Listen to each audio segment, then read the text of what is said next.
All right, our next set of notes for today is over surface area. Now, surface area is the total covering on the faces of a three-dimensional object. Okay, so it's area, and we've talked in our last unit that area is a square unit. So when we write our answer for surface area, we're gonna put like inches squared or centimeters squared. Okay, now, oh, I spelled square wrong. There we go. Now, surface area of a three-dimensional shape, we talked about a rectangular prism on the last set of notes, a rectangular prism. Now, think of it like a box. Maybe this is a gift. If you want to wrap this gift up, you use wrapping paper, you would cover all of the sides. So the amount of wrapping paper you use would be the surface area. Okay, so an example of what surface area is wrapping a present. Okay, or we also talked about if this is a box, it's like a cardboard box. If you break it down and open it up, the surface area is all the cardboard it takes to make it up. It's all the covering, okay? So that's what surface area is. So it can be valuable in real world situations to know how much material it takes to cover an object. So here we go. Number one, we need to decompose the net into shapes, which hopefully you already see those rectangles. And then we're gonna use our handy dandy table to help us organize the areas of each shape. Okay, there's a lot going on. We've looked at shapes similar to this with a lot of different shapes making it up, but these ones can be extra confusing because they don't give us that many measurements. So we have to use our reasoning skills. If this is 15, well then I know the opposite side is 15. Okay, that's how a rectangle works. Well then, if this is 15, then this is 15. And we can say that's true for all of those measurements. It's 15 all the way across. Okay, now we can say the same thing for this 8 right here. If this is 8, then this is also 8, which means this is 8, which means this is 8. Okay, all right, now maybe the weirdest part, they're saying that this is 3. So now I know that this is also 3. We can say that this piece right here is also 3. Again, think about this shape as it folds up. The flap right here, that's 8 by 3, is gonna fold up and meet right here.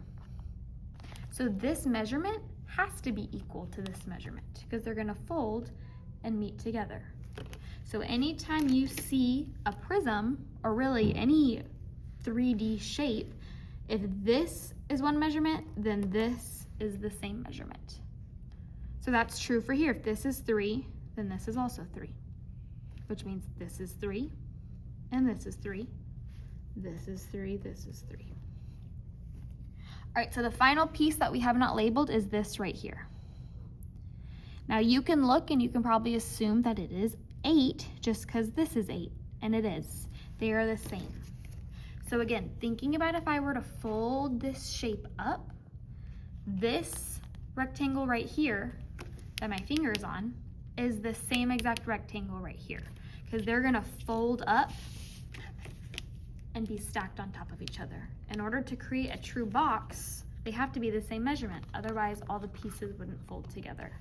So this shape and this shape are actually the same. So what I'm gonna do is I'm going to highlight and color code just to make this a little easier to see.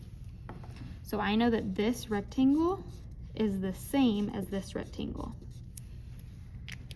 All right, the same is true for the other rectangles. This one is the same as this one. Because again, when I fold it up, they're gonna be across from each other. They have to be equal.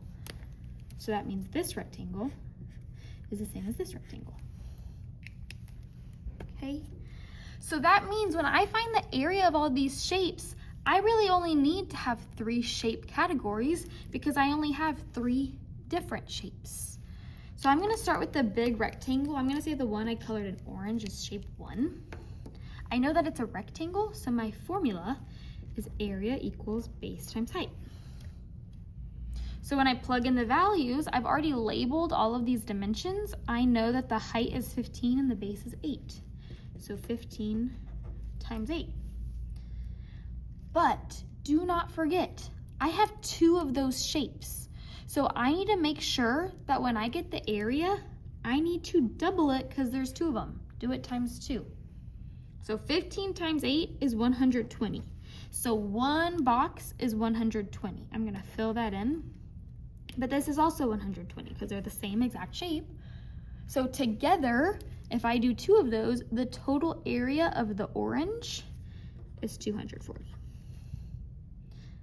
Okay, again, there's 2 of the exact same shape, so I had to double it.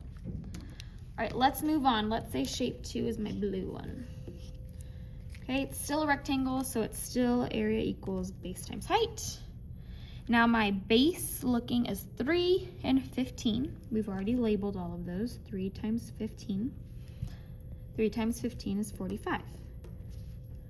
So going back to my shape, I know that this is 45, but there's a second one. There are 2 blue shapes, so 45 and 45. I'm gonna go ahead and put times 2 because there's 2 of those. And when I combine those 45s, I get 90. All right, finally my last shape is this green one. Another rectangle, so base times height. I have 8 times 3, 8 and 3, which is 24. So I know that this is 24, and there's a second one, also 24. So I'm gonna say times 2. Okay, so 2 of those combined is 48. Did I do that right? 8 times 3 is 24, and 48, yes. Okay, all right, we are still not done. I know this is a big problem. There are lots of steps. Now we need to actually find the total. Now all these shapes are getting put together, so I'm just gonna add all of this up.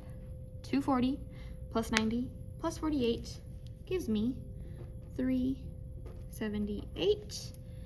And my units are meters, and it's area, so it is squared. 378 meters squared. Alrighty. I'm gonna have you do the next one, but I will help you break down this shape just like we did at the beginning because this is an important step. If this is 8.5, then you know that all of these are 8.5. So I'm just gonna write that 8.5, 8.5. All right, now this is 6. So really, I should know that this one is also 6 because we've kind of saw the pattern. Every other shape is the same. So this is also 6. But what is this measurement? Okay, and this shape, it is actually also 6. So think about if I were to fold this shape up, this side and this side have to meet together. So I know this looks slightly different, but you can still get the same idea. When I fold them together, the triangle has to meet with that rectangle edge, so they have to be the same. So if this is 6, then this is also 6. So looking, I actually have 3 rectangles that are all exactly the same. So if we're wanting to color code, this rectangle is the same as this rectangle, is the same as this rectangle. So shape 1, I actually have 3 shapes. So please remember that you're gonna have to do times 3 on that one. Then your next shape that you see is a triangle right here. So you're gonna have to double check your star chart for the formula of the triangle. These are 6. This is also 6. And this dotted line is showing you your height of the triangle. So I'm just gonna put H there to help you out.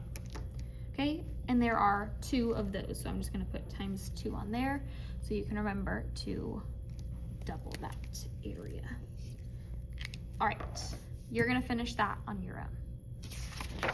But flipping over, number 3, this is a pyramid. So remember pyramids like the Egyptian pyramids?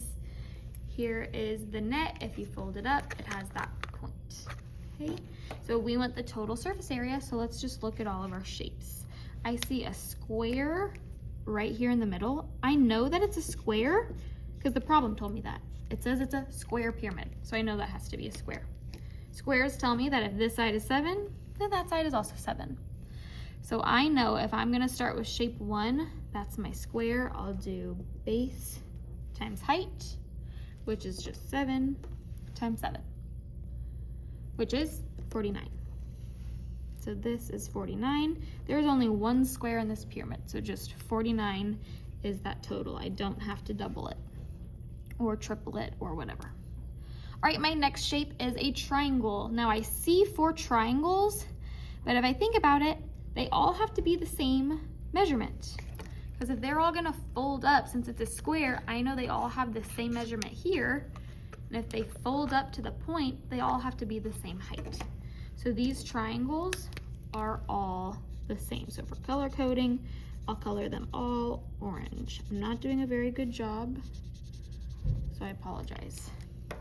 Okay, so shape 2 are my triangles. There are 4 of them, so I'm just gonna put times 4 on here so I remember to go back and make sure I do times 4. All right, my triangle, hopefully you remembered this when you did the last problem.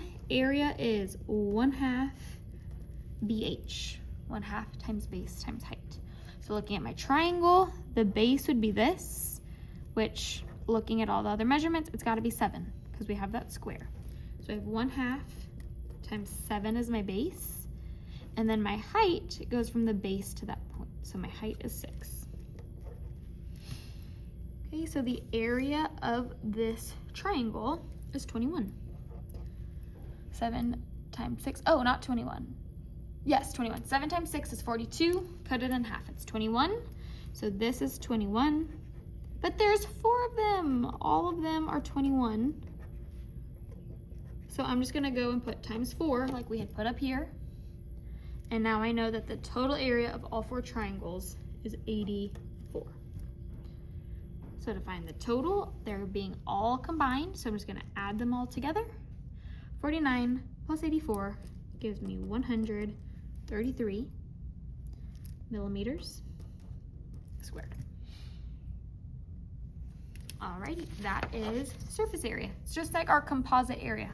Find the area of every shape, add it all up. All right, now you are good to move on to your homework, which is total surface area and spiral review.